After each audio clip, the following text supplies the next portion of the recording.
Welcome to the podcast, Gracie. I am so excited to have you here and to share your incredible journey over the last 18 months. Now, for people listening in, I actually know Gracie as a friend before she came into my world of processing emotions. I met her actually before I went through my health crisis. So in 2011, when I moved to Wanaka, to pursue the ski patrolling course and what I thought would be a career in ski patrolling, I came across Gracie, and compared to the life that she has now, and she's actually just shared that she's come back from a presentation that she did at a university to young people about traveling. That is how I knew her. I knew her as the skint traveler who just made things work. And she visited us in Melbourne when I had Violet, and I don't think she would have realized, but that's actually when I was going through my health crisis. And one day she actually just popped into one of my groups. I had no idea she was watching. And she's been on this massive transformational journey of expansion and challenge. But that's my view of you. How would you introduce yourself now, Racy? Who are you? Oh, yeah, just a adventurer living through life and person like everyone else, just figuring out as I go. And some days are amazing, and other days I'm like, what's the point of all this? And just having this experience. It's hard to sum myself up actually, but Yeah. Well, what would you say you do for a career? But of course, we're going to unpack this. I've had a lot of different careers. Currently, I do real estate and I work as a travel nanny. Yeah. Awesome. Cool. So I'd love to know, what is it that actually called you to come into release, which is my program where I teach people to process their emotions? Because a lot of people have these hesitations, and then the people that usually end up in release, I've never really had much contact with them. I haven't known that they've been watching my work, and then they just arrive. So where were you at that made you think this is the work that I need to do? I need to process my emotions.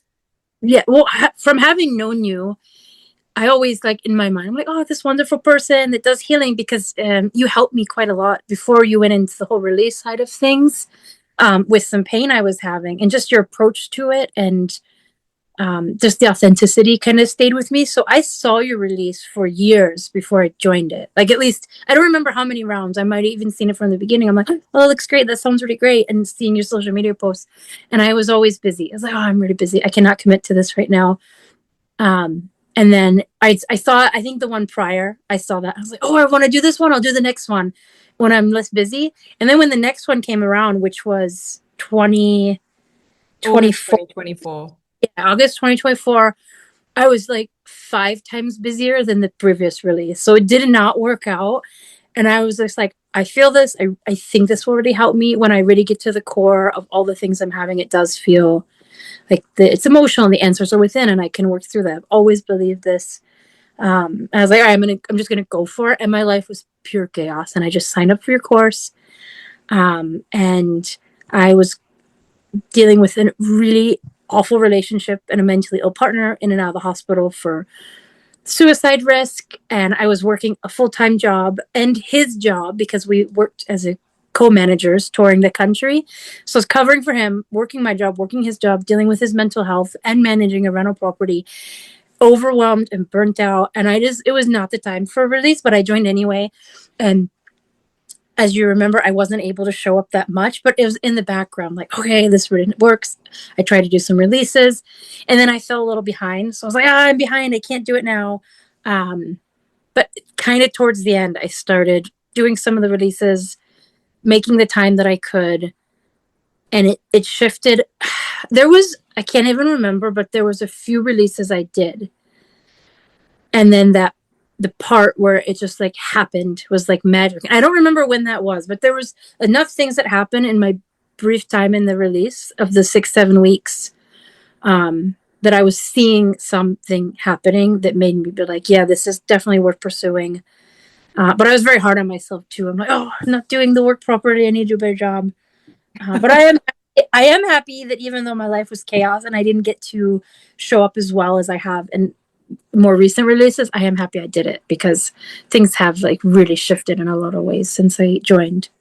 Yeah, that's so amazing. So you would have come into the eighth round where I offer the live support. And just to clarify to people that it's not a 6 week course, it's a lifetime access course, but you always get 6 weeks of live support for one round when you come in because it's where do you start? And it's what is there for you to actually work on. And so I really love that you did show up at some point and even if you weren't active in the first handful of weeks. And I see these releases come through, I'm like, oh my gosh, okay, we've only got a couple of weeks left of the live support. What's going to happen here?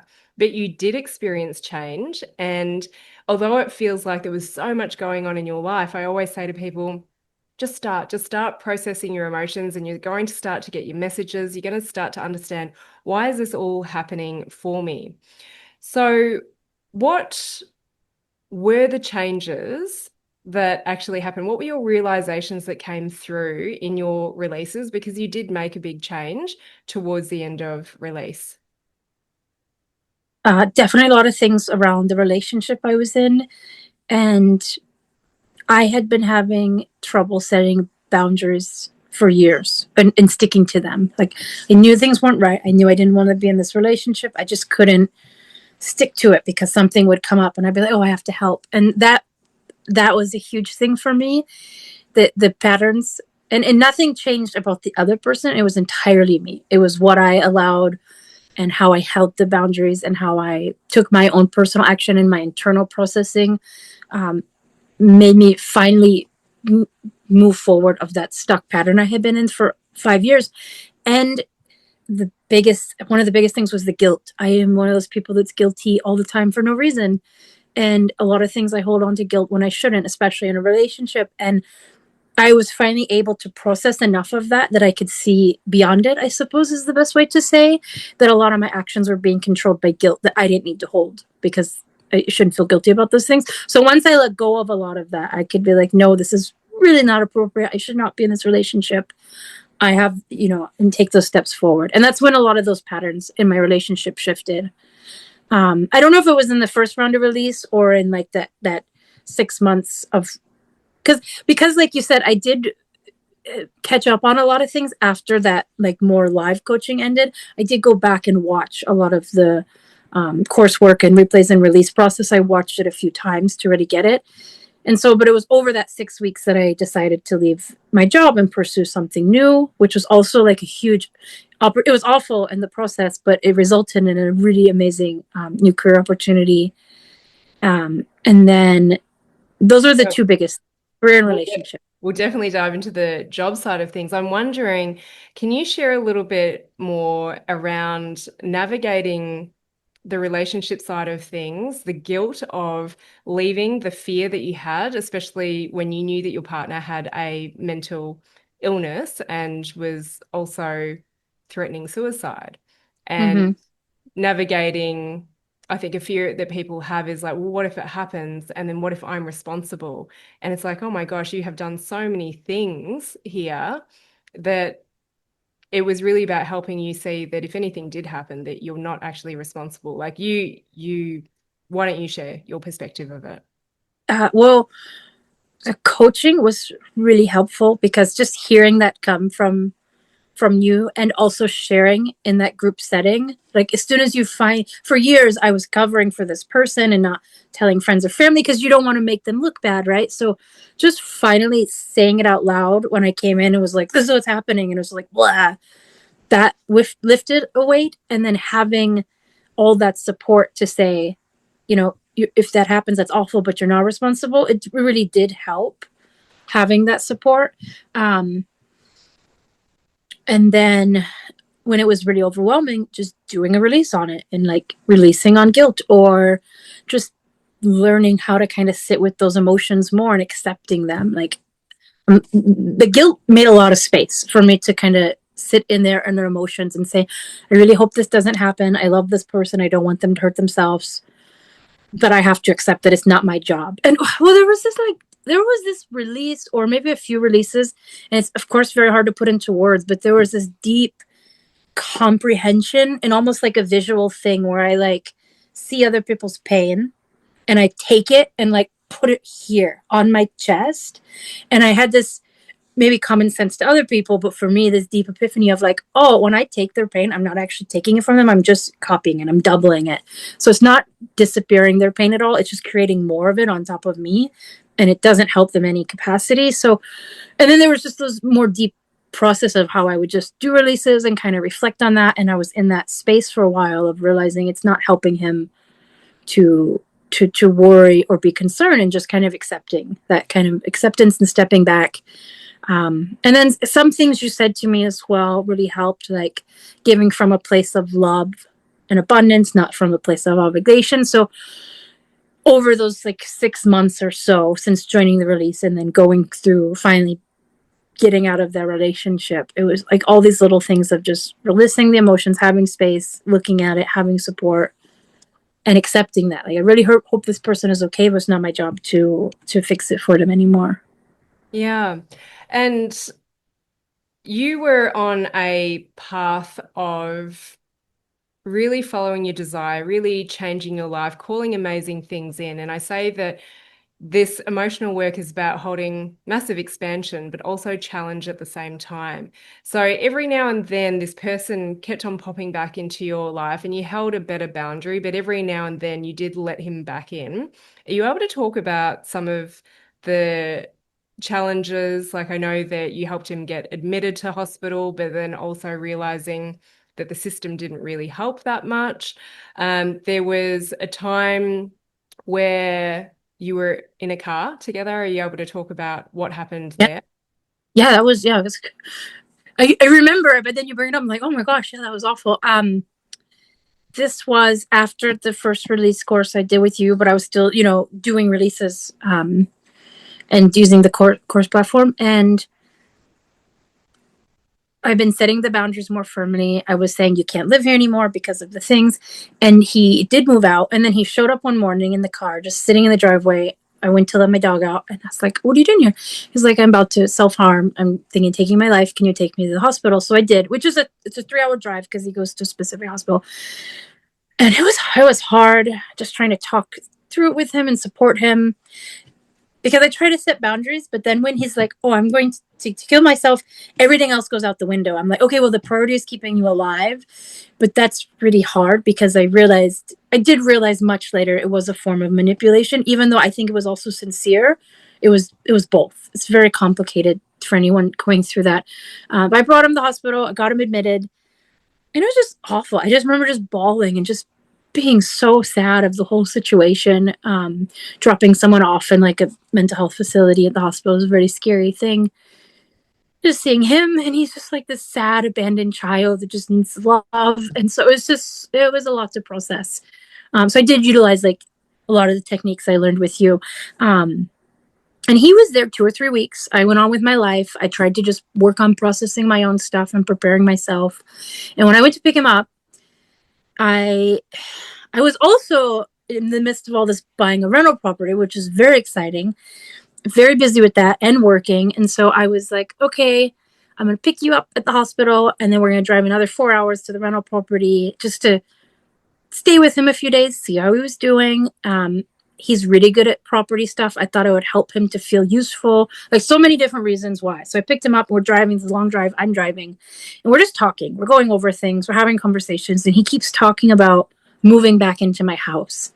And I'd already made it very clear with him multiple times via text, via in person, like conversations, that he's not welcome back in my home, and I don't want to have a relationship with him again. And that he needs to start moving on in his life, and I will support him as a friend with boundaries. And he just wasn't getting it. He was like, when I come home and this and that. And I kind of just reiterated to him, like, what we'd already gone over. Like, I really want you to move on with your life and support you and, go off and do these things. And he lost it. He became extremely aggressive and was just yelling at me. And then he went on about a 10-minute rant of hurting me in all the best ways. Like when you know someone for 5 years and you know exactly what to say to hurt them. And he knows what really just hurts me. And he goes on a 10-minute rant, just insulting my character and who I am as a person and all the things that mean something to me. And I'm just like hurt, but trying to keep it together. But then he starts going on about how he's going to end his life, but he's going to take me with him. because I don't deserve to have a good life and go on living if he gets nothing. And that I destroyed his life and I ruined it and I took everything from him, which you don't know my history, anyone watching, but it's not true. I've dedicated to supporting him for 5 years with all my heart. It was so scary. I was just like, I'm not a very scared person. Like, I'll go hitchhiking around the country or something. I'm pretty stable, but like, that was terrifying for me. And I just went into survival mode, which was like, what do I do to not like die right now? So I just stay calm, started looking at signs. I found a place to pull over and got out of the car and called the police. Because I didn't know if he was going to like do something in the car. I didn't know if he had a gun. I have no idea. And I did call the police and they came and got him, like talked to him, and he lied to him. He was like, no, Gracie's just upset. She's a little hysterical. We get into fights. This typical like total manipulation of making me out to be this irrational woman. And I'm like, no, he was threatening to kill me. And he said it multiple times in multiple ways, how he was going to kill me first and how I don't get to live my life and all this kind of stuff. And he's just saying, I never said that. Da, da, da, da, da. And then it was just an awful situation. And I told the police I didn't feel safe with him in my car. I had to go to Iowa because I was supposed to be closing on this apartment building. And they wouldn't take him. The hospital wouldn't take him. They didn't have a mental health facility. So I just pulled into a hotel. I asked for the police to escort us to the hotel, got a hotel, paid for it, and just I left him there. And then I reached out to Jin because I was really needing some support. And I don't know if I was like messaging you or calling you like bawling. I just really needed some support. And I was calling all the mental health lines in the states of Minnesota and Iowa. Like, this is what he's doing. I was trying to call his hospital, tell them like this is what's happening. No one would help me. Even like the best helplines. And I reached out and they're like had all the kindness and compassion. They're like, there's not much we can do. So I went to Iowa, did what I needed to do. It was a 7-hour drive down, plus 8 hours with the stop. Did what I needed to do. No one was there. I was scared of leaving him in this hotel because his car was at my house. And I'm like, well, I don't want him to just show up like unexpected. So I would rather like know where he is. If I leave him in Iowa in the middle of nowhere, he's going to be pissed.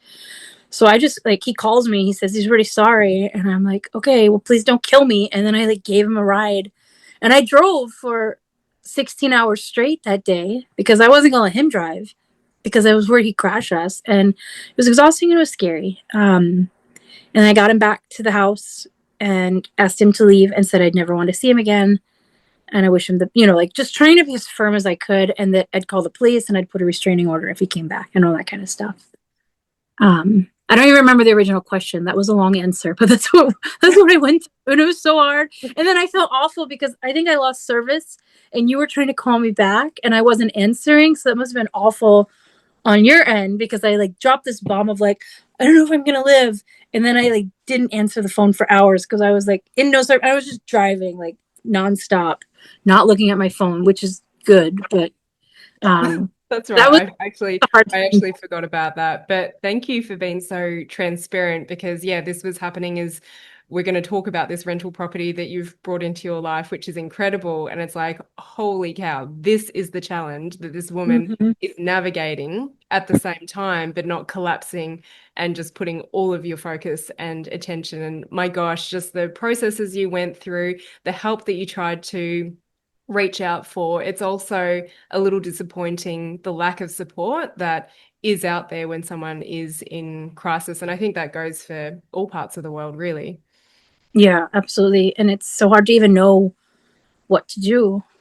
Like for anyone, like this person really needs help. And are they actually violent or are they just saying that? Is it a manipulation? Like it's just, it's a really hard situation.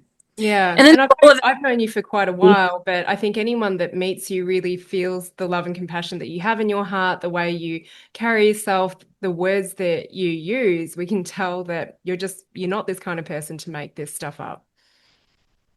yeah, yeah. And I also grew a lot of, I've been in some scary situations traveling as a woman, but not ever too bad. And then just the compassion and empathy and deep grieving I was doing for anyone who's ever been in that situation. And I kept thinking of my mom who went through a really awful time with a bad husband and 3 children and no one to support her. Whereas me, I had all the support in the world. So that was a lot of deep like emotions coming up from the process. of just thinking of all the things that other people have gone through in that Yeah. situation. I was able Mm, to talk to my mom about it and just say, like, I can't imagine her going, because it was even worse for her what she went through. And I was like, I can't believe you did that. Like, as a yeah. single mom with three little kids. So I'm, yeah, Yeah, it's just, sometimes it's the experiences that we go through that allows us to have more compassion and realization for what someone in our family or someone prior to us has experienced. Just before we move on to all the exciting stuff that came into your life and at the same time, and more challenges as well, what was the other thing that you really felt like you needed to work on in release? And this goes back to you being a little girl. oh, you mean like around my asthma and Yeah. breathing and Yeah, stuff? well, that Yeah. was actually the original reason you came in, wasn't it? Because of asthma and some weight stuff as well. Yeah, just health. Like many people, you try so many things and you just like keep going deeper and deeper and deeper. You're like, how deep do I have to go? And I'm like, okay, emotionally, it's not fun. I'd much rather just like physically like diet and exercise if that could heal me. But sometimes that doesn't quite get it. So And uh, you're seeing a functional medicine doctor as well. Like you're doing all the things. yeah, I mean, when I originally saw you, it was because I had a car accident that a car hit me and I had such back pain in my mid back and I kept just like, and then you did the needling. I was like, oh, this is like one of the few things that actually helped a little bit. But that was that deep desire to release this pain I've been suffering for 10 years and this asthma and weight problems that I have been really going through the last like that's like the last 5 years. I've really struggled with my weight and my asthma. And so that's why I came into it. I didn't realize it could help me with the relationship. I mean, if I'd sat and thought about it, I'm like, sure, that'd help too. But the goal was health. And I'm still working on this. Yeah. And I've recently a lot of work around my weight and my asthma and more childhood stuff. Yes. A lot of work I didn't feel like doing. I'm like, okay, I got to do it now. Can you talk a little bit about the younger version of you? And what I'm leaning towards is the Gracie that just has such a big heart and it just wants to express kindness and gets really hurt by seeing unkindness in the world as well. Can you speak to that part of you? Yeah, absolutely. And what's been so fascinating with doing all this like release work is realizing I'm fine. Like I'm pretty good mentally. Something bad happens to me now. I process it, I think, pretty well. And realizing there's this huge wounded child that just really needs all this love and attention, and not being like, I'm fine, I want to enjoy my life, but it's this person of this part of me that really wants this love and attention to sit with them and help them heal and help them understand the world because um, a lot of my young childhood memories are just being so confused and hurt of other people. Why are they mean? Why are they saying this? Why are they cruel? I don't understand. Because it just didn't make sense to me as a child. And working on that now, I'm really processing tons of this grief and sadness that I have, and working through that. And I also developed asthma when I was a kid and developed, other health issues like gut problems and stuff like that as a child. And it's come and gone over the years, but it seems like I'm just kind of slowly working on the layers of that. There's a lot of layers and I'm impatient and I want it all better now. And then I'm also in the process of like less is more. My body wants attention, love, patience, and wants me to hang out with it the way like a little kid's like, look at me, mom, look at me, hang out with me. That's all it wants, and not like in a okay, well, hurry up and heal kind of way, but in a like, I love you. I just want to sit with you, take your time. You don't have to do anything, no pressure. Like that's what I'm trying to work on. Yeah, amazing. And you're seeing the power of this work and how it's changed other areas of your life. And now it's giving you the space and time to be able to work on the primary reason you came in. So we look at all facets of life in release. So I say to people that there's really two phases to my work. The first one is the pain piece, working on your emotions. Everything starts with processing your emotions. And as you create space, you get the messages as to why you're having all these experiences and challenges. But we're also not designed to just sit in pain and suffering and challenge all of the time. There is a life of pleasure. You realize what you can create and manifest in your life. And thankfully, you showed up a little bit later when I was doing the live support in release. You were getting these little breakthroughs, and I could see this relationship quite potentially ending, which it did. And I say to people, please don't make big decisions in this 6 week period unless you are planning on having some form of support. And what is that support going to be? Because as you shared, you did take the next step with me. You did have support as all of these crazy challenges that you couldn't have even imagined came up. Because when you're in it, it's very difficult to navigate. What do I need to do? How do I need to be? Um, so you took that next step, and in that next piece, when people have got space, I get them to look at the vision they have for their life. We look at values, we look at strengths, we look at all of your life areas: health, business, career, finances, family and relationships, social, growth, and spiritual. And you're so good at following instructions, giving things a go, trusting the process, even if life is so busy. I saw you do that. And you wouldn't normally be the person that I would say, yeah, come in and do the embody and vision work with me because you didn't really show up in release. But there was something in the way you communicated with me that said, okay, give Gracie a chance here. And when I get you to create the life you want in 7 years, I also know that it can probably happen in 3 to 5 years. But I've also seen people be able to create it actually within 1 to 2 years just by following the process.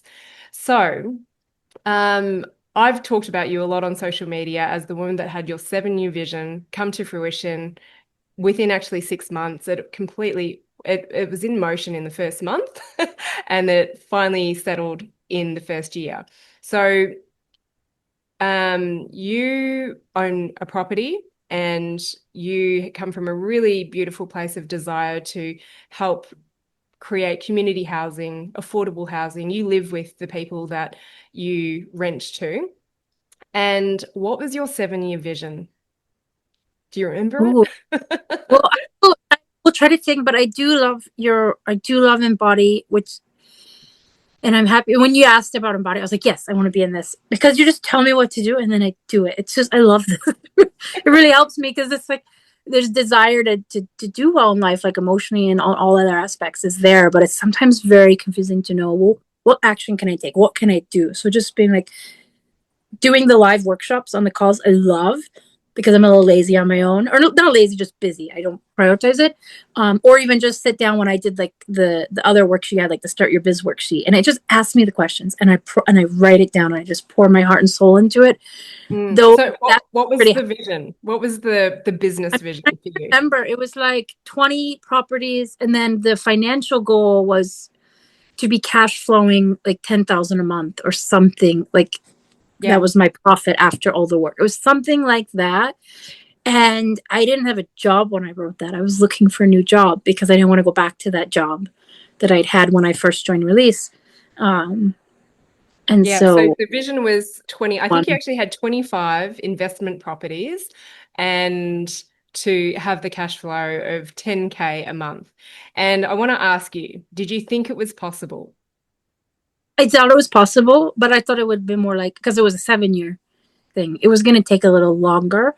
But yeah, I really did think it was possible. Yeah. And then what happened? Well, I've been trying to get a seller finance deal for years. Like ever since I bought my first rental property, and I rent the 4 rooms in my house. I'm in the other room. I'm like, I want to get another investment property. I can't get a loan or approval or anything like that. So I've been looking for seller financing, where you work directly with the seller. You make a good relationship. They sell it to you at a very low percent down, just because they trust you to take care of it, and you pay them. It's if you know seller financing, it's without the banks. But anyway, I found that opportunity. I closed. It was a lot of challenges, which I can go into detail on, and So release really hang helped. on. What was the opportunity and how many places were in this property? Yeah, yeah, yeah. So it's an 18 unit apartment building. Um, so I did close on that, and I do currently have it. And I was just doing actually today my finances, and it's bringing in like $15,000 this month. I mean, after all the costs, it's less. But so that apartment came in, and it started bringing in like cash flowing, and then I wasn't. getting the 10,000 from that job. But one day, I think we were doing a one-on-one and we were going over something. I'm like, wait, this job that I got brings me this much money, and I'm getting $10,000 a month in cash flow. And so Yeah, it did work out pretty quickly. So the 18 units of the apartment plus plus the house I already rent, I'm like, oh, I'm really close to 25 properties. I know. It's so incredible. And what I love, and when I know someone's in alignment and in flow with this work and they've got a great emotional foundation, is things happen not in the conventional or traditional ways. So, vendor financing, that's what we call it over here, is not your normal way. People always think the only way to get a house is to loan money from family or from banks. And then they go, oh, the bank won't approve me. So then they don't go any further. So I love that you kept on taking the action and you would listen to my suggestions and you would give them a go. You wouldn't just get in your way. And so it was within the first month of joining Embody, creating this vision, doing the work, and you broke it down so amazingly well that, yeah, you come across this 18 unit property. And so there was a lot of negotiations, there was a lot of relationship building and communication that was required. And I often say that I think you're naturally a good communicator anyway, but the release processing helps you create the outcomes that you desire. So you're doing Yeah. that. It got drawn out. There were so many times that you thought, oh my gosh, she might give up on me. So can you talk a little bit about that process and the challenges of actually finally settling on this property?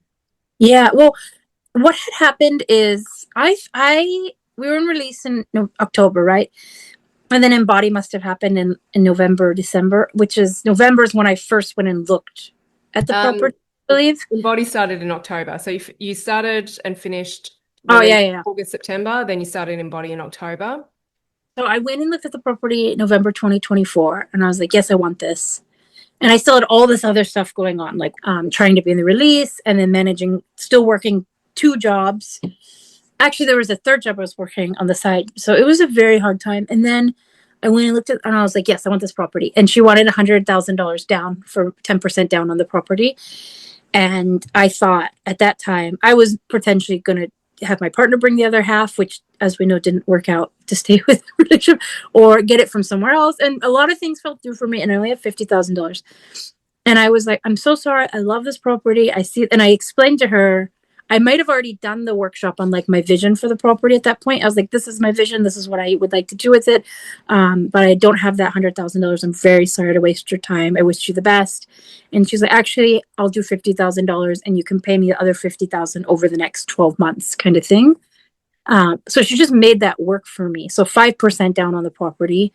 And then what happened is we'd already agreed on all this and it was supposed to be ready in December, but her guys didn't get it ready. And so I kept going down and everything's supposed to be done and it's a disaster and everything's broken or they fix things, but not for real, or the electrical doesn't work in a few of the units because it's a vacant unit. And it had been really damaged. She was actually very apologetic to me. Like, I'm really sorry. It was supposed to be done. And I'm like, it's fine. But I did just drive like 12 hours round trip to come see the property. And it just kept getting pushed back. And then that's also when I was trying to get a new job. I was still working a lot of little part-time jobs here and there just to make sure I could be financially safe. But it was a weird time. It just like, I kept not having the property ready, not getting a job. I was really struggling in some ways. I was still setting all these boundaries with the partner, trying to stay firm on that. So this is like this November 2024 through March, April-ish, 2025. All that was going on, and it kept getting delayed. No job. Everything was like stuck. I was just doing the best, and I did keep doing all the work, like doing the 7-year image, doing the embody work, doing the start your business one. And then I don't know what happened. Things started to finally shift and get better. I just kept doing the work and I didn't give up. And but I will be honest, it was a hard time. Like a lot of times when you're going through process or like leveling up or taking on new challenges, it like a lot of things would happen. I'm like, oh, this is really hard. Well, And then I'm just try to process so it. proud of how you navigated it and actually, in the expansion, all these challenges that you had to communicate, all the grace that you had to ask for, and actually just how willing she was to give you what you wanted, because you guys were so far into it that, of course, both of you wanted to actually try and work it out. Now, we'll try and keep the property stuff together, even though I know that the job side of things was also happening. But when you finally settled on it, what were some of the challenges that you went through in terms of getting the tenants, some of the goals that you set around this, and hiring and firing to get support? Because it is quite a distance from where you currently live to actually manage that property. Yeah, and then it's because that was a very challenging time, and now I'm looking at it and I'm like, oh, I'm happy that happened. So now I'm going through other challenges and I'm trying to remember it's gonna work out.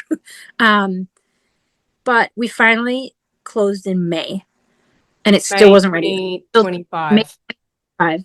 And I went there and there was still tons of damages. They still hadn't fixed the things in our contract that she was supposed to, and it was a mess. And I just wanted it to be done. I wanted to move on and get it rented, get it going. And so she gave another $15,000 off the price just to close right then and there. And I was like, great, done.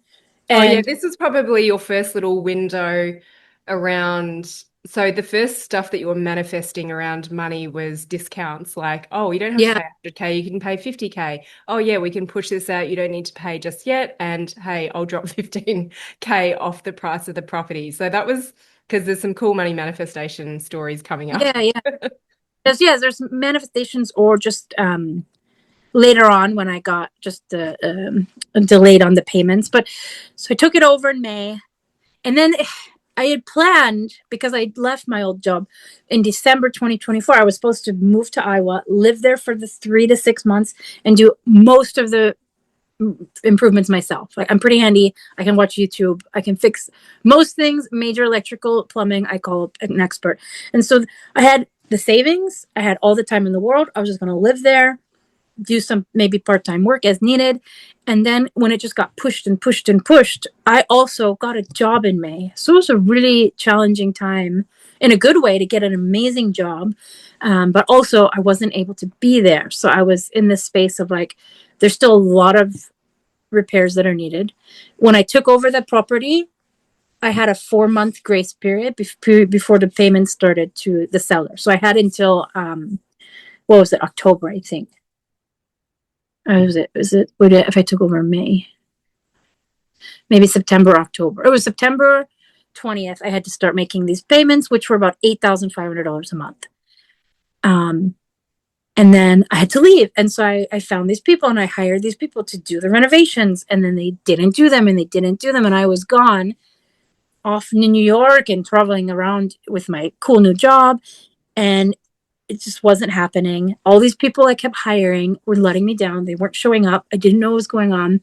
I had this pressure of like, I need to get all this fixed so I can rent it out because I don't have $8,000 to pay the seller. I need the rent coming in. And I hired a friend. I hired a contractor. I hired a different contractor. I tried to hire cleaners and they'd show up in the no-show. I ended up going and being gone for 6 weeks, working very hard. And then I came back in 2 weeks. I was just like trying to get people in and trying to hire. And like everything just kept not working out. It was a very hard time. It I was was even doing with a the lot prop it was even with the of property managers as well. They weren't able yeah. to rent out the rooms, and every time you got hit the ground running, you would just have a flood of people apply and rent out your rooms. Yeah, exactly. There were at least 4, 5, 6 units ready in the building, and I hired a property management company with excellent reviews. I read all 300 of their Google reviews. They had all, and I spoke with the manager. It wasn't just like randomly hiring people. Like I was doing the research. I was going through recommendations for a great handyman. So I was like, okay, what's wrong with me? Because this doesn't make sense that all these things are going wrong. And I did hire them to get tenants in, and they didn't for months. And then I was gone for work, and I showed up, and like I said, I got all those units filled within like a week. Yeah. And I ended up filling of 18 units, I filled 17, and they filled one in the end. Yeah. She's a local tenant, so that's great. But I was just that wasn't working. The handyman working, so I ended up fixing a lot of stuff that I didn't know how to fix, and I was overwhelmed. And I'm like, I don't know how to do this, and I get a little frustrated when I don't know how to do something. I'm watching YouTube. I'm trying to figure it out. Um, and so it What was was the hard. biggest lesson from all of these challenges and the hiring and firing? Well, there's a few. One that I've been really reflecting on is just learning how capable I am. Because in my mind, I'm like, I need someone else to do this. They know what they're doing. And realizing that that I really am like learning how to do all those things myself, understanding how property management works and working with the tenants and getting more clear on how I write my contract. It's like the process of property management. I learned a lot. Another, well, because another big one is I was very stressed. I was very go, go, go. And now I do think there's this weirdness. It's very hard to put into words, but in these times of challenges and growth is being able to step back and just knowing it's all going to work out and seeing it as all these things going wrong as challenges. Like, how do I work through this? Why is not like there has to be, why did this person do this? There's not like an answer for everything, but um a lot of testing of, do I have the capacity for this? Can I navigate this? I do feel like there's more I'm forgetting as well. So Well, if you you had to navigate a lot of challenging conversations, including friends that you had hired as well. oh yeah. And, I think it's great that in the position that you were in, you were willing to try delegating things because I say growth requires either you let go or you delegate. And you gave it a go. You did definitely see what you're capable of. And this was a period of time where I said, hey, it's not about necessarily having a balance of rest and doing. You were very much in the masculine mode. You did need to get things done. I think there's a lot to acknowledge in that, but also don't stay in this energy. So it could be a few weeks, it could be a few months. And it was a handful of months. And now you can look back and go, it all worked out. I think there was one time where I said, okay, can you set a goal as to how many people you're going to have renting out those units in September, October, November? Because November, I think you had to shift out the payments. You had to ask for a little bit more grace, and she did. Mm-hmm. Again, that takes communication. That takes saying, hey, this isn't working out right now, that vulnerability. Can you help me out a little bit? And she did. So you got to October, you came back from your work for 2 weeks, you managed to rent out the 10 rooms, which was something like 6 or 10 rooms. It was something Yep. crazy. Yep. And then you did it like within the first few days. And then you're like, right, now I need to fill the rest. I'm like, hang on, what was your goal that you wrote the month earlier that you would be happy with? Just sit with this and fill the rest of the rooms in November. Like, Yeah, I just mean, not to great advice. push. Absolutely, because I was getting stuck in that like go go go stress work, 16 hours a day mode, and there was a fair reason why it happened for a short time, and then you really helped like guide me back from that. Like, no, you can't stay here. It's just a short thing, and like many people, I can be very hard on myself. Of feeling like I always need to be productive to be good or of value, and so that was the process of being able to set a goal and accomplish and set back and be like, oh, I accomplished that goal. Well done. Um, and I wasn't just, and then because things kept going wrong, if the property management company had just taken it over, they would have rented all those units out for $750 each, $750 a month each, all 18 done. And they didn't, and they kept messing it up. And then I was like, okay, well, I know how to get people in fast. I'm going to furnish these rooms and rent them out midterm rentals because the apartment's near to 3 hospitals within 5-10 minutes of 3 hospitals. There's a lot of travel nurses, travel medical, there's a university nearby. And so because everything kept going wrong, I pivoted and I took that approach and I ended up furnishing 10 of the units, which was very hard because I did a lot of it alone and I'm carrying like couches and beds like up to third floors, and it was a very physically demanding time. And but because of that, where I'd go to my 2 weeks of work, I'd come back and I would like try to furnish all these apartments, and then I'd get the 10 rented and you're like, you don't have to furnish 3 more. It's okay. You can do those next month. And I would just take my time.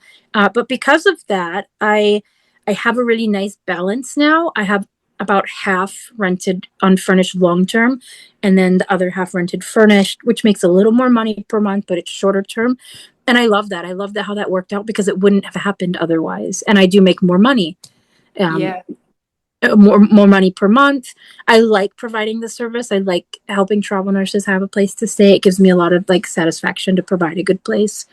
Yeah. So that's just like another thing. Like that whole time was awful. And I think I told you guys in the group, in the Embody group, it was so nice for me to be like, it was awful and everything was wrong. And I lost my keys and I broke this and I lost all this money and no one was showing up and these contractors lied and I had to fire one of my good friends, which ended a wrong relationship because he was wrong.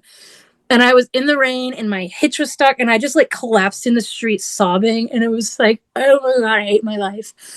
And it was so hard. And now I look at that, I'm like, thank God all that happened because it all really worked out in a good way. And that's, for me, that's what I'm trying to say. I'm trying to learn. That's what I'm trying to embody. I haven't really quite got it because now when things go wrong, I can still get very overwhelmed or stressed, and realizing that trusting it, it does work out. Like this experience of life I'm going through, and and now because I've done a lot of releases and I've done a lot of the embody work, I'm like, oh, this is going wrong. What do I need to do? I do feel like a lot of time the answer is just like there. Even sometimes without a release, it's like you need to do this. I'm like, okay, I don't always listen to it, but I do hear it a lot more. Well, you know what? I'm going to tell you, if ever you're in the midst of a challenge or a gap in the pain, I'm going to say, go listen to this podcast episode. And remember, you've actually been through far harder times. Yeah, Okay, so that is so cool. And congratulations with your 7-year image of 25 investment properties coming to fruition pretty much within a year, and that's all ticking along. And I really say, of course it did, because it comes from a place of desire. You know, you're not out there to like charge really, really high rent. It's about affordable housing, community housing, and you've really brought your personality and vision into that. So, just so people can, we've segmented this out. In the midst of this, you were looking for a job that was paying you 30 to 60,000, and you're in the US. So 30 to 60,000, no, 30,000. You said I'd be fine with 30,000 US a year, and I want to work part-time so I can manage this apartment.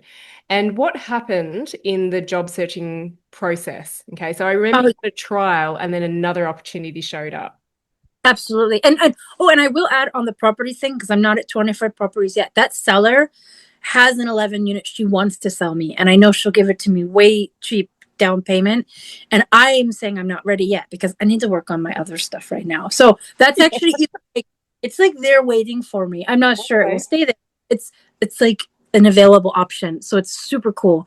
But you remind Amazing. me, I was in a time where I didn't want to keep doing the job I had because it was touring around the country, and I needed to manage this Iowa property. I needed to manage my other rental property, and I found a dog. So like my whole life was better that I found this dog in New Mexico, and I'm allergic to dogs, and he's hypoallergenic poodle and sweetest dog. Anyway, I was just in love with this dog, and I needed to manage my properties, and I was like, I cannot be on the road. I have a child now. I have to manage the Iowa apartment. I need a job that's like a work from home job or something because I need to be able to be in Iowa for a week and then back in Minnesota for a week. I need to be able to just be where I need to be. I need time off to like work on, like I need to be in several places at once, and I You're couldn't getting get. like really logical about how things Yeah. have to be. Yeah, exactly. And my solution was like, I need a work from home job. And I was making maybe like 80K a year in my previous job that I decided not to return to. Um, Touring, but I was like full on touring all around, never, I wouldn't work. And I was like, oh, I just need a work from home job so I can have this ability to move where I need to.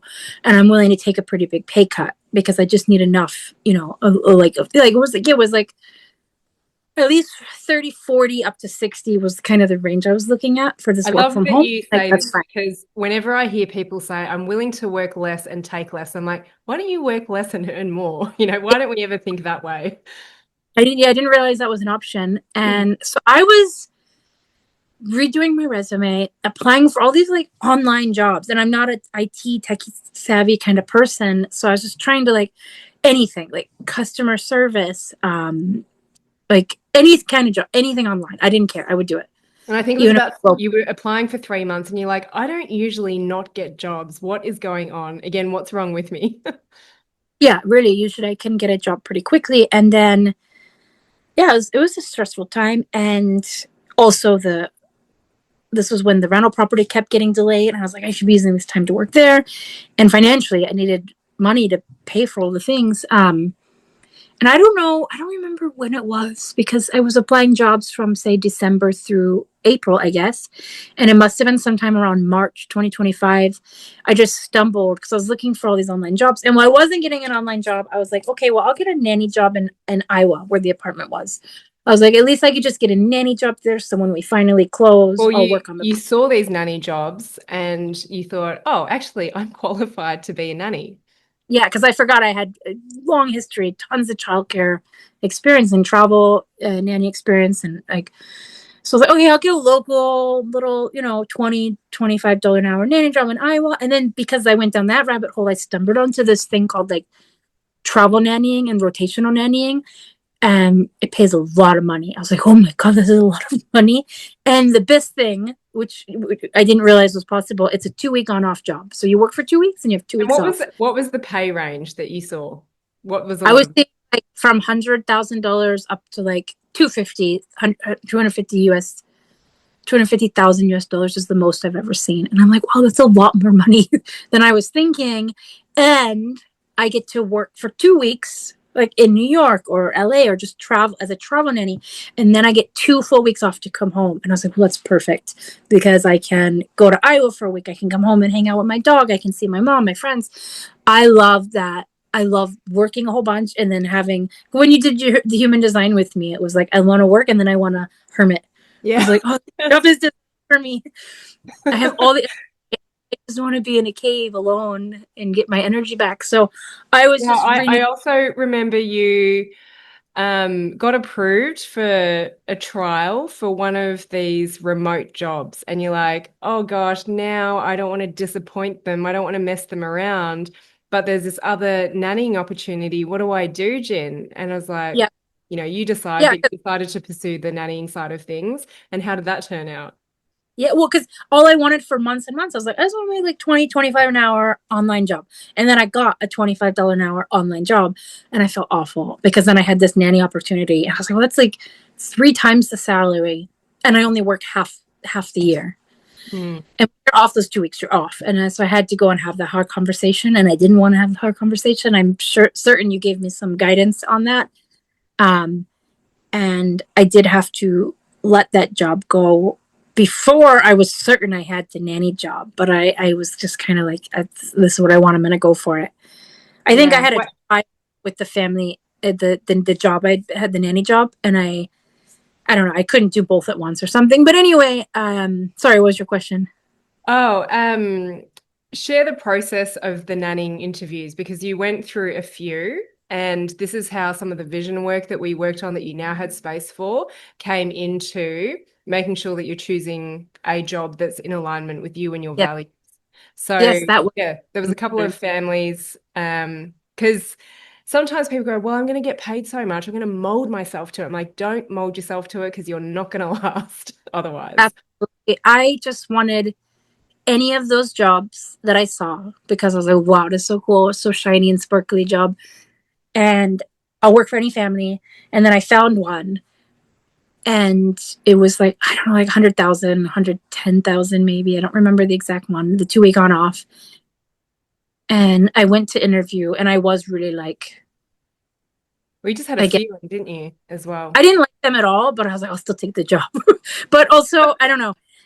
And then I didn't get the job. They didn't like my whatever, and I was really heartbroken and rejected, and that was a hard time for me because I do usually get a job if I haven't in. I've never gone an in person interview and not been hired for a job, so it Yeah. was like a rejection of my core human personality, like who I am as a human being. That's what I felt like was being rejected by them.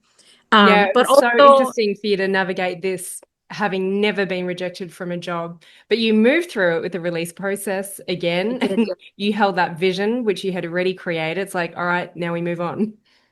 Yeah, I did do a lot of releases around that. And just like let myself just feel sad and just sat with feeling sad, not like trying to push it away Well, you or also realized that it wasn't actually a family that was aligned with your values. no, I didn't like them all. They were very conservative. I didn't like their approach to childcare. I didn't think their boys were thriving based on how they were doing things. And I'm not a very judgmental person because like there's so many different ways to raise children, but I was not in a line with that. And I was like, you know what? I need to actually take a stand on what I believe in. And so I did go redo my resume. And I was like, I care about culture, travel, diversity, emotional intelligence, none of the things they actually valued at all. And I was like, I'm putting this in my resume because I want a family that aligns with those things. Maybe it was a little arrogant at the time because I didn't have a job, but it did work out because I connected with actually I ended up having to turn down some offers to trial. And the way this works with the nanny, this travel nanny thing, is that you go through the agency with an interview, maybe another interview with the agency, then you get an interview with the family's personal assistant, then you get an interview with the parents, and then they say, okay, we like you can come do a trial, which could be like a few days or a week or something. And so I did go through that process with someone I really aligned with, and they liked the things I said in my resume. Instead of me being like, I'll do anything, it was like, this is what I'm looking for. And I do feel like that energy really helped me attract that job. And so I went and did the trial, and it worked out great.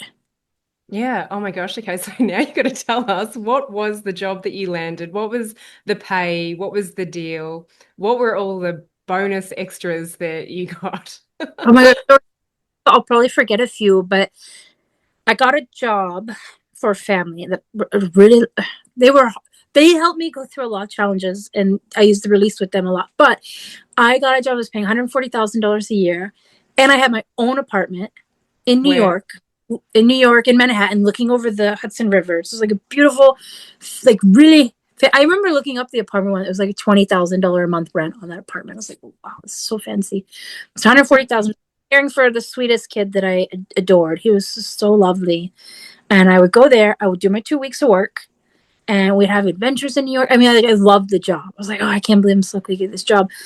And then I'd go home and I'd have 2 weeks off, and it was wonderful. But it did bring new challenges as well.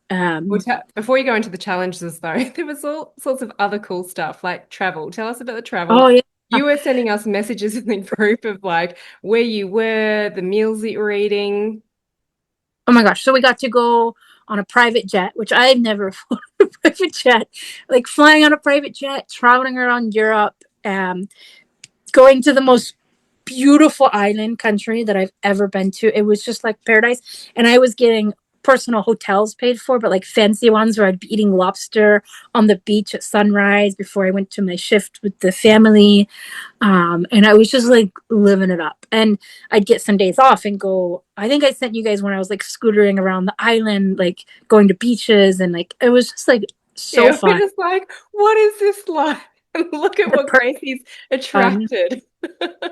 And then there was this one time where, because I work 2 weeks on and there's another nanny that works 2 weeks on. And I started first. And then she started sending me all these aggressive messages. And it was just an awkward situation for me. And I did a release on it. And I was like, this nanny needs to either stop or she needs to get like let go. And she got let go. I was like, oh no. And it But wasn't even, well, you had a little bit of a conversation, but it's like, that's the power of release. It's like, gosh, do I want to share this apartment with this person? So you got the whole two-bedroom apartment to yourself. I did. They ended up letting her go. And it wasn't because of my like manifesting bad things. And like I didn't go to the parents and be like, da da da, she was bad. I just tried to stay professional and work things out with her and process through it all. And I said, if you want this, I'll do that. But then I was also like holding a boundary, but also trying to be easygoing. And I think I got more respect from the family for that. And Mm. other things happened where they ended up coming to me and being like, did she send you all this weird messages? I was like, yeah, here they are. You can read them. But the release was like, I need us to either figure out how to work together because I don't want to be living with this like, you know, nanny that's kind of aggressive, or she needs to just like not be a part of this. And it did work. Like exactly what I said, my release happened, which has happened to me before with my relationship, which we didn't talk about. How I was like, this is what I need him to say, this is what I need him to do, and then it all happened like magic. I was like, oh my god. Oh, That was probably I love that you touch on that because yeah, the release process is the verbal dialogue, and so many people have resistance to one of the parts of the release process, and they often say they'll never say that, they'll never be this emotionally intelligent. I don't believe it. I'm like, just say it. Just allow yeah. yourself to receive it because it's not about just this person, it's about other people that you're going to cross paths with. So that's what I say. It's like it honestly just lands like magic, but you got to experience it for yourself. You got to see it for yourself. So Those thank you. were the most magical releases was on that other nanny I had trouble, and then the relationship where I was saying what I wanted my partner to say to me, and it still, maybe didn't last, but he said it in a time that made me get to where it all worked out to get Yeah. what I need, to process through my things. And so she left, and then the family was like, "Oh, well, do you want to come traveling through Europe with us?" And then so I ended up working 6 weeks straight, which is why I was gone from my Iowa apartment for so long, and everything fell apart there. But it all worked out. And then I got the extra salary, and then I ended up with her and her other family, other So kids. And yeah, so it was big work hours, wasn't it? And it was it was very it was challenging. hard. It was hard when I picked that up, and we'd be, I'm 24 hours on shift because we've been traveling and jet lag, and a lot of things are being taken out on me. There's a lot of projections. I loved the family in a lot of ways, but they were also like, there were a lot of really unfair things or criticisms or that weren't fair, that weren't true. And like, I was like, oh, and I also reached out in the body group and I was like, I'm really struggling with this. I want to quit my job. I was exhausted. And so I just kept doing releases around it. And then the biggest thing I learned a lot of things in that job is that there were people that were projecting their own issues onto me. And when I was able to release on it and not be so overwhelmed with like the feelings of like defensiveness or anger or resentment, I could step back and be like, you know what, they're going through their own challenges. Just approach them with compassion and kindness. Don't take it personally, which is Hmm. a life to it. And I was just able to really deeply, like anytime something would come up that was just really unfair or misunderstood, I would just be able to kind of process it on my own. Sometimes I'd go in the bathroom and cry for 3 minutes and like let it go, and then so I don't think I could have got through that job without some outlet and tools to kind of release on the things I was going through. Hmm. But anyway, so I was ended up on the island with this family on their paradise, eating my lobster for breakfast. And there were these other two kids that I ended up taking care of them as well. And I was frustrated about it at first. And then I did some release on it. And I'm like, you know what? I'm just going to like take them under my wing and take care of these two kids, even though I shouldn't have to. And that's not fair. It doesn't feel respectful. And I just released all those emotions. And then I stepped up and did it. And then they ended up giving me like $5,000. They were like, thanks for doing this. And it wasn't even that hard. Yeah, And so they this is where the were, crazy money manifestation starts. Well, getting a 140K job 2 weeks on, 2 weeks off. And then you also actually needed a little bit of money. And you did a release, but it wasn't necessarily around your job. But yeah, you had a little bit of a shortfall. You'd paid for a lot of things for this apartment, fully committed on credit card. So you had some credit card debt. But I remember you needing around the sum of $5,000. I think And so. I don't remember exactly, but I think you're absolutely right. There was something around where like I did a release and I was like, and then I need part. I was like, I need money. I need this much money. It was very simple. And then you get handed an envelope with 5,000 US cash. Did yeah, that money, and then I feel like I've been given just like a lot of money, and then the job continued, um, and I was already getting like the salary coming in, and I was still processing a lot of the stuff coming up. I was just getting I was learning how to not take things personally and understand to be able to step back and see people's personal projections and how Mm, it's I need to internalize. And I was working on that. And I do feel like the job kind of came to an end once I cracked the code on it. I was like, I got this job. Someone's like yelling at me, but something has nothing to do with me. And they told me to do something else yesterday. And I would just be like, even like this kind of quick version of release in my head, like, and then I was like, oh, done. And I just keep going about my day. It wasn't hard. Like the first few months was really hard. And mm. I finally figured it out. And then the job, they decided they didn't want to do that 2 week on off anymore. So they're And like, actually, at the same time, you're like, I just really want some time and space to myself because so much had been happening with this intense job, but also intense with your 2 weeks off. You were working on that Iowa property pretty full on as well. it aligned up perfectly because I started getting tenants in October at the Iowa property, finally, 2025 October. Because I've been like getting off for my 2 weeks and going and working on it. But it was still pretty much vacant. I had one or two people living there that I was letting for free to keep an eye on things, but no, man, I had two tenants moving at the beginning of October, which that much I was able to manage and still do my 2 week position. But then towards the end of October, I was having like more tenants move in. And that's when the job ended at the end of October. She was like, we really appreciate you for everything, but we don't want to do the rota nanny. Do you want to do full time? And I said, no, I can't. Like, I physically can't do full time living in New York because I need to go back to Iowa. I got all this stuff to do. And I have a dog. I want to see my dog. And so the position ended right when I had like a bunch of new tenants move in. And I don't think I could have done my full time job as a nanny and handled all these tenants moving in because the building still needed a lot of repairs. And tenants were like, oh, I used this and it broke, or this happened, or the powers went out, And or like, actually, the investment property was your long-term vision as well. Like the nannying thing was just so unexpected to come through. but it couldn't have happened at a more perfect time Mm. because I would have felt really awful shortchanging someone. Like I would have prioritized the nanny position, of course, and then I wouldn't have had the capacity to handle all the tenants. And so it happened just like right when all my tenants came in that I had all this free time off. And the family of the nanny position gave me a severance package of 3 months' salary, which was like $36,000 before taxes. So I think it was like probably closer to like, I don't know, 25 or something after taxes. But I Yeah. got all of that.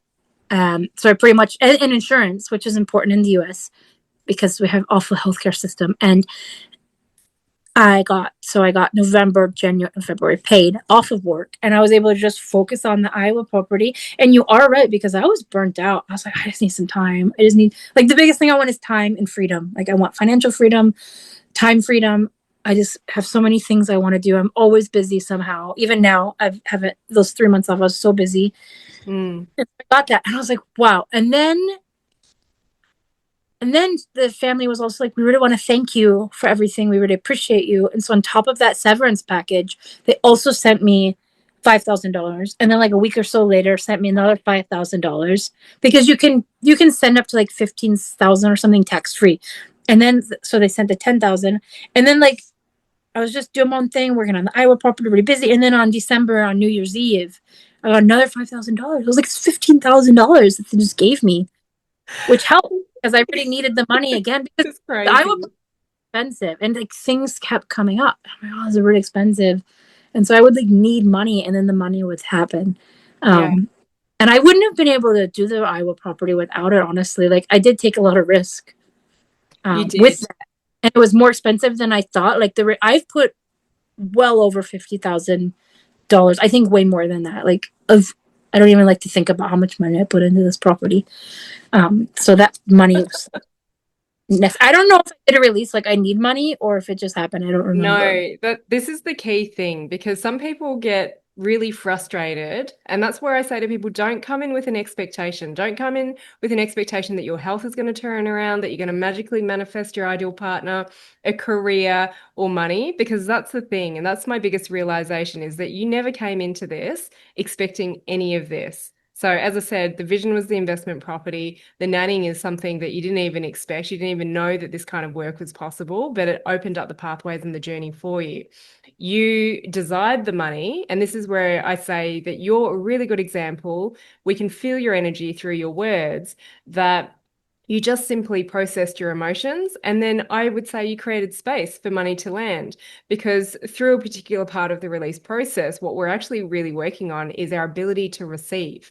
The ability to receive the great opportunities, the properties, the work, the relationships, the friendships, the professional support, the money. Like that is all just the byproduct of actually doing this work. So, yeah, you realized that, oh, I did need the money, but you didn't really release specifically with the expected outcome that money was going to flow to you in very unexpected ways. Yeah, Tips, like bonuses. something. It'd be like, I'm worried about this. I'm really uncomfortable. This is like stressing me. How can I release on it? So it was Yeah. never, but the solution sometimes was money. Yeah, yeah. Sure. This is just so cool. So you've had pretty much, you're coming up to 3 months off now.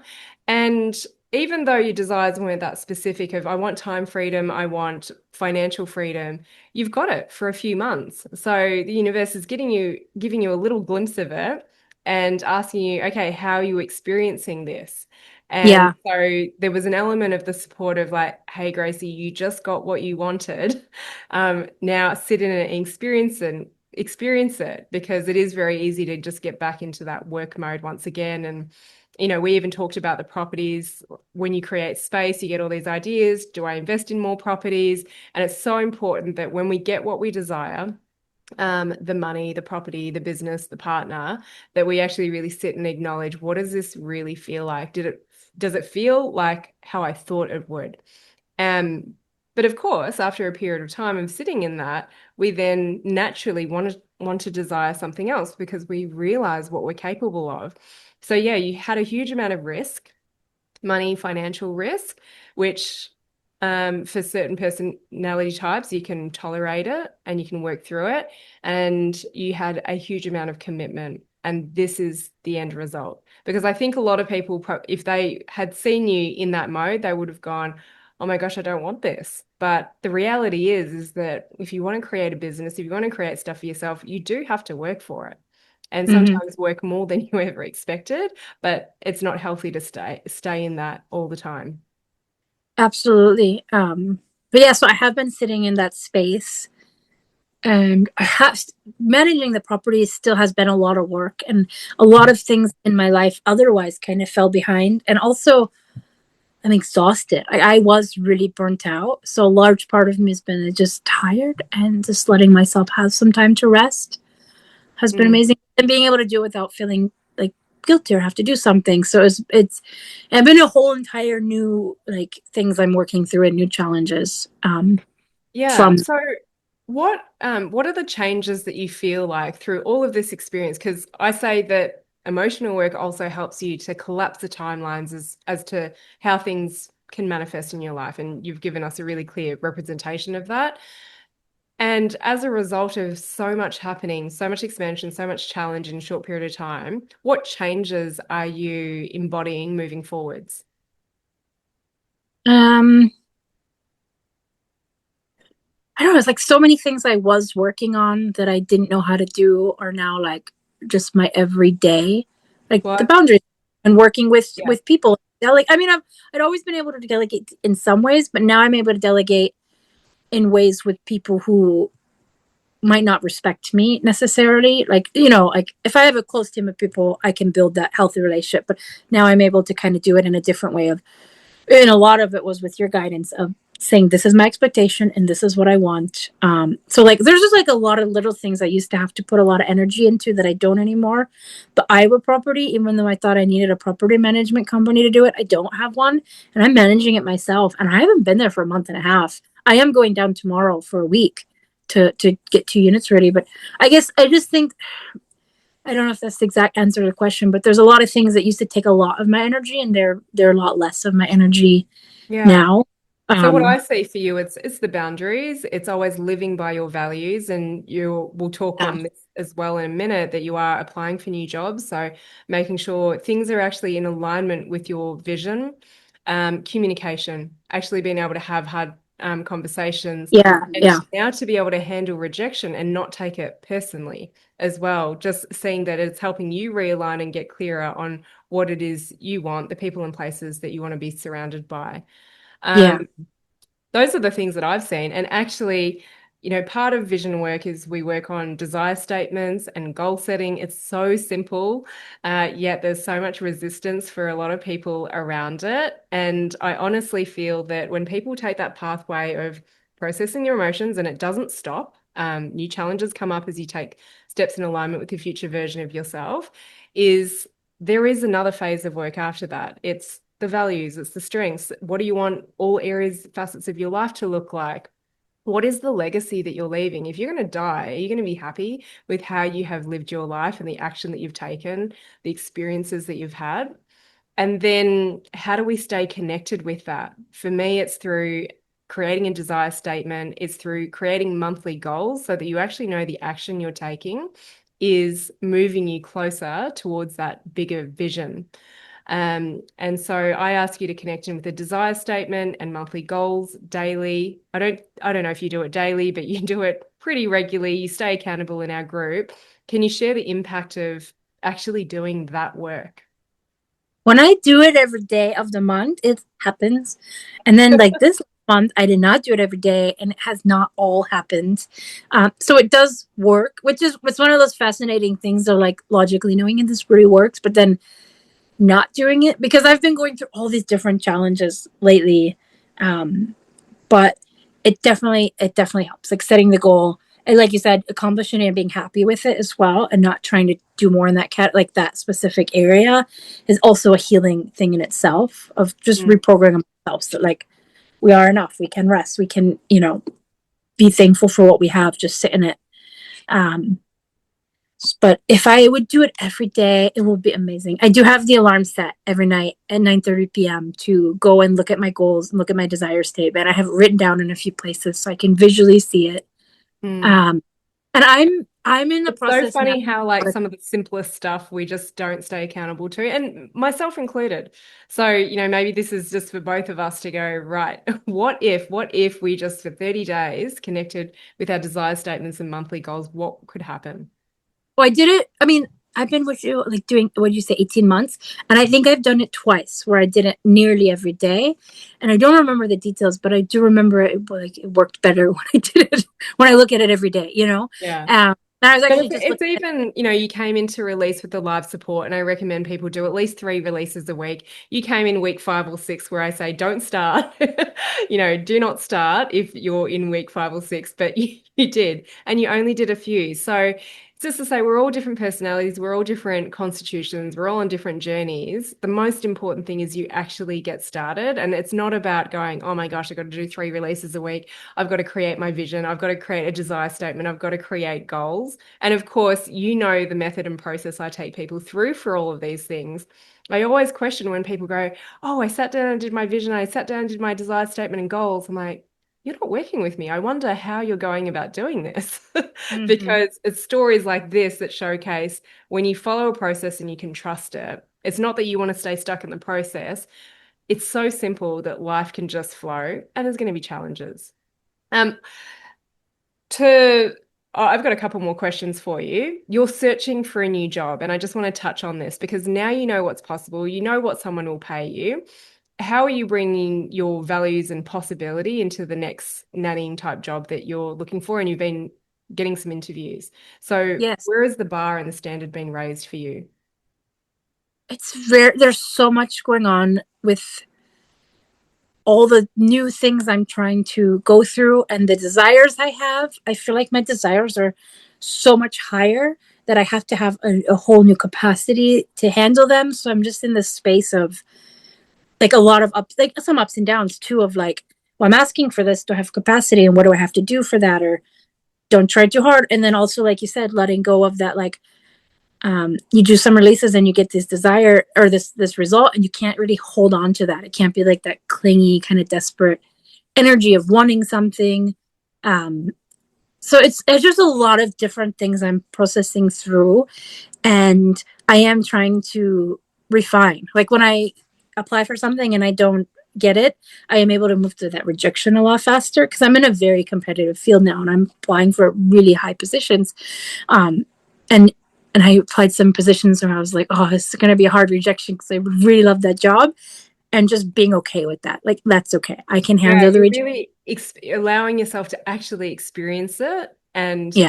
get in the arena, because now you're going for some of the jobs that are 250K, and even though you don't have the qualifications, what I loved is that you still played with it and you actually got considered for one of those jobs even Yeah. though you didn't have the qualifications.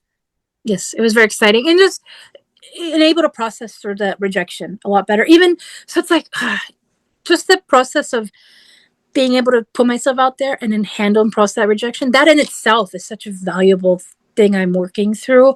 Or if I don't get it, or the agency I'm interviewing with has some feedback of like something not on my resume, or I Yeah, meet a you go family. and change it straight away. I do. I just keep updating the resume like almost every week. Or I meet a family and I'm like, I just that no, it's not a good fit. I'll go and change something of my resume and be like, this is what I'm looking for. I even have like a personal statement of like what I'm looking for in a family.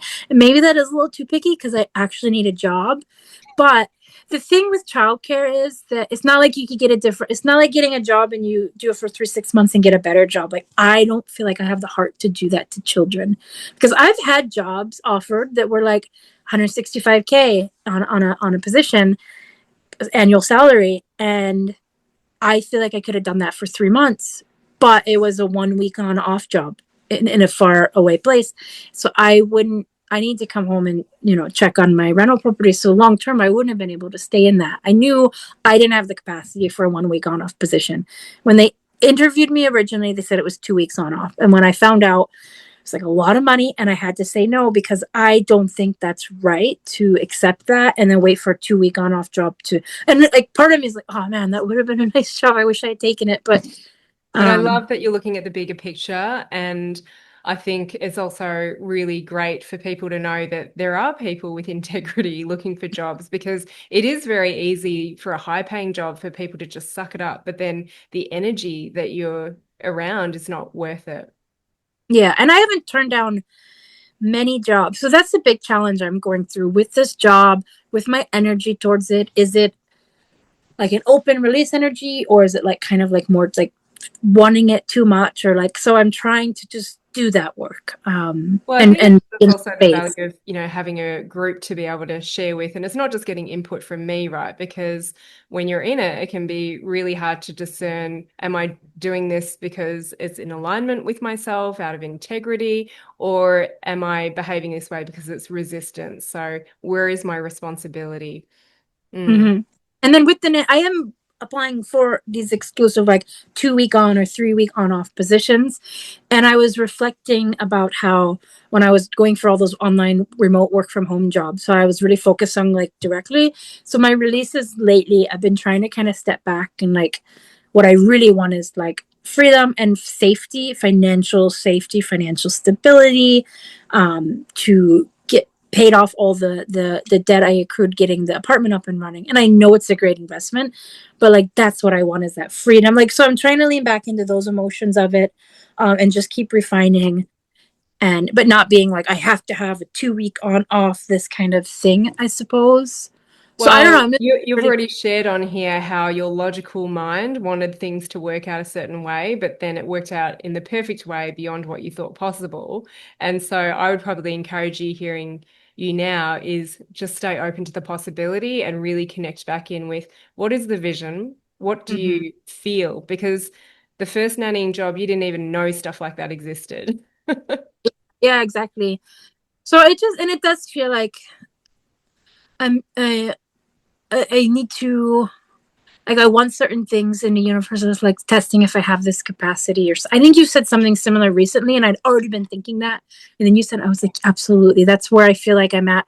And it's a hard time actually right now. It's similar to when I was in Iowa and I couldn't hire the handyman, and I was in a heap crying, or Yeah. about a year ago this time when I was also trying to find a position and I was feeling like a little like lost or frustrated or fearful because I'm not getting something yet. And is it going to come? So I'm trying to play around with that. Is like, I don't want to have that energy where it's like a desperation energy or Yeah. something, And but it's a I'm very doing. responsible way to be, to question, where can I open myself up more to expand my capacity to receive these opportunities that I know are out there. Mm-hmm, And mm-hmm, we won't go into it too much in depth, but you do live in Minnesota, and there was a lot of external challenges that we were hearing on the news in the recent months. And you were out there supporting people, as well as navigating, trying to find a job and trying to navigate your rental properties. So, yeah, you've still got that big heart that really does give. Now, I'd love to ask you, because we've really gone through the whole journey, and it's still an evolving journey. Started with release and all the magic happened. What would you say to people who are thinking about release? Because I know there's a lot of hesitation. I don't know if I actually should speak to the hesitation, because as I said, the people that come, they're just ready. They're ready to go. They make the most of it. But what would you say to people? Because you know that release is like the foundational piece that allows you to create all this magic in your life. well, I definitely couldn't have had the capacity for all the things that have happened without the tools to work through them. because like I was saying, right now I'm in a place where I really want to like not level up, but like something like I'm wanting. And with that comes a lot of emotional and challenges and rejection and just a lot of different things. And so the tools that I have to process and work through that have been fantastic. I don't know, like it's hard to know exactly what people's hesitations are. I can say mine was that I didn't have time. I was already very overwhelmed. Um, but it frees up space, similar to anyone who does meditation. You don't have time to meditate, but if you meditate, it actually makes more time and space. Yeah. And you sleep less and you're more focused and more precise, so you are more efficient. It's similar to that. If it's a time thing, it is definitely like it definitely brings a lot more out of it. Like when I get overwhelmed with things to do, and in the embody, um, you're like, this is how you can prioritize, and this is these worksheets and tools you give me to kind of sit down and put things on paper or on the Google Doc, so that I feel less overwhelmed. I work on one thing at a time. So I guess I'm just trying to say tools have been the biggest thing.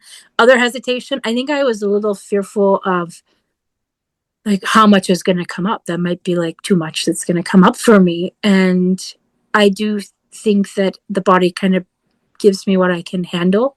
And sometimes it Yeah. can be so much, but I've generally never felt like really, I've never felt super overwhelmed. I know that's more my personality. Like I'll like Yeah. go for a walk and do 3 releases. I'm like, I feel great. But uh, I know, and your releases are quite big, but I let you have some big ones, but we'll have a chat about that.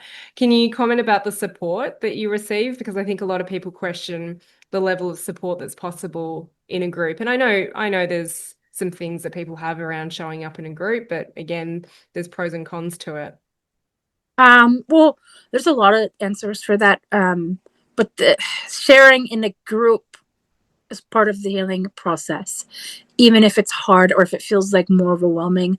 Um, it helps more, not just because people are giving you love and kindness and support, but your personal process of being able to be vulnerable and share that can be deeply healing. It can help let go of like not necessarily shame, but like this, like, oh, I could tell it directly to one person, but not everyone. I think it is really hard, and I guess it could be intimidating or hard to share in front of these people. But I've never received anything but love and kindness and support, and we know that when you see someone else being vulnerable and hurting and sharing it, most everyone's just like, oh, I love them, I want to support them, and that's the kind of energy we need to remember when we're being vulnerable. That way, we feel when we see others vulnerable, that's what we're also receiving.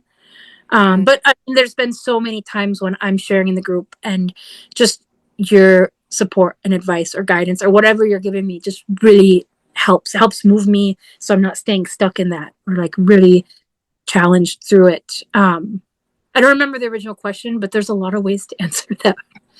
It was just around, the support. Did you feel supported in the release group particularly? Absolutely. And honestly, I'm like, I should post more because like you support, like the support's there. And I'm like, I should take more advantage of the support. Yeah. Like I post per week and I'm like, what am I doing? I'm going through all these things. Um, so it's not a lack of support, it's a lack of me utilizing the support actually. Cause I know I can pretty much post anything in there. And I try not to get stuck in like venting or being grumpy, but even like whatever I put in there, it's gonna be somehow supported in a way that can help me move through it or forward.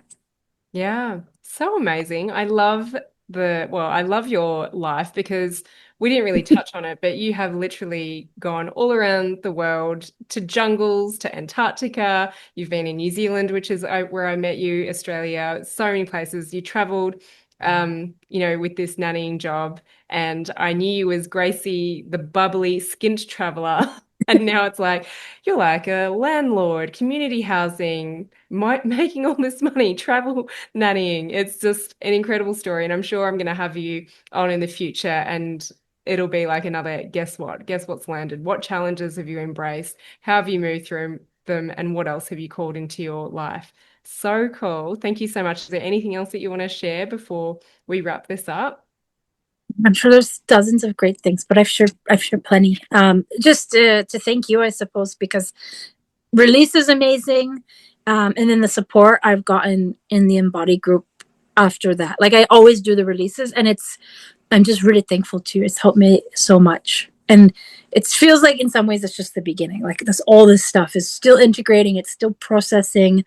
Um, no regret at all. Like I look at the last 18 months in my life and I'm so proud of myself and I'm so thankful for the support I've had from you. Like a lot of the tools just really helped me. So thank you. Amazing. Thank you. Thank you so much. And I just want to share with people listening that Release is my signature program. It's actually a program I never expected to be sharing with people. And it's for people with chronic illness, complex health conditions, but of course, other challenges in life. And you really resonate with maybe I've had some experiences in the past where I could really benefit from processing my emotions in this unique way. And I say what's unique about it is that there's always a message behind every pain, every suffering, every challenge. And actually, when you learn to process your emotions, you increase your capacity to be able to receive in so many areas of your life. And Gracie, you've just shared this so amazingly. I know more is going to come into your life.